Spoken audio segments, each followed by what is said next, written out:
এক বান্দা আল্লাহ তাআলার কাছে গুনাহ মাফ চাইলে, আপনারা এই মাত্র শুনলেন, ইবলিসকে আল্লাহ তাআলা চ্যালেঞ্জ ছুড়ে বলছে যে আমিও আমার বান্দাকে, বান্দা যতক্ষণ মাফ চাইতে থাকে, তুই যত ধোকাই দাও, আমি আমার বান্দা মাফ চাইতে থাকলে আমি মাফ করতেই থাকব। এটা বহুত সুন্দর কথা, আজীব আজীব কথা। বান্দা যতক্ষণ আস্তাগফিরুন, যতক্ষণ বান্দা আমার কাছে মাফ চাইবে, আমি তার কাছে বান্দাকে মাফ করতে থাকব। এজন্য এক মুমিনের হতাশ হওয়ার কিছু নেই, মুমিন হতাশ হওয়ার কিছু নাই।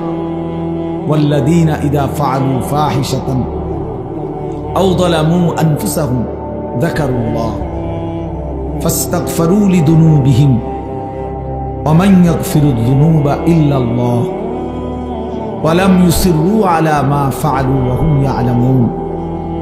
আল্লাহ তাআলা বলেন, আমার বান্দা যখন অশ্লীলতা, বেহায়াপনা, অসভ্যতা, নোংরামি, নাফরমানি, পাপ করতে করতে এমনকি নিজের উপরে একেবারে জুলুম করে ফেলছে, নেকি বলতে কিছুই নাই, গুনার সাগরে হাবুডুবু খাচ্ছে, আল্লাহ তাআলা তাকেও আশ্বাস দিছে সে যেন আমি আল্লাহকে স্মরণ করে, বান্দা যেন আমাকেই মনে করে এবং আমি আল্লাহর কাছে নিজের গুনাহের জন্য মাফ চায়, তওবা করে।